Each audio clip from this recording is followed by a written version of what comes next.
Le témoignage anonyme recueilli par le journal Le Marin évoque la présence d'un sous-marin anglais sur les lieux du naufrage du Bugalet de Braise, une hypothèse qui avait été écartée dès le début.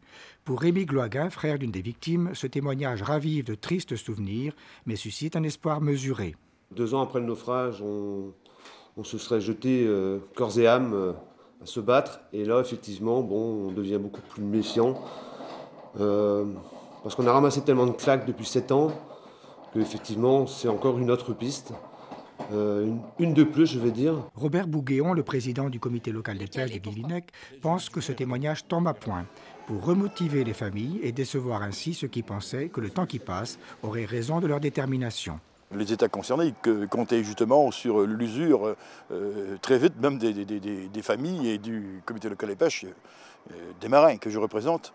Et je pense qu'ils ils se sont trompés de beaucoup. Parce que vous allez continuer à... Ah, moi, je ne lâcherai pas. Moi, je ne lâcherai pas, c'est clair. Mais pour Maître Bergotte, l'un des avocats des parties civiles, le témoignage anonyme n'est utile que si le témoin se manifeste auprès de la justice.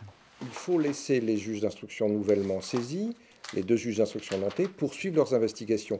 Et au besoin, à nous, les parties civiles, à demander d'autres investigations. Ce qui m'apparaîtrait important, c'est que l'informateur du journal Le Marin se manifeste soit publiquement, c'est-à-dire, ou plutôt de façon anonyme, auprès du juge d'instruction ou de moi-même, pour nous apporter des éléments qu'on pourrait analyser dans le cadre de l'instruction. Ça pourrait permettre de faire avancer les choses.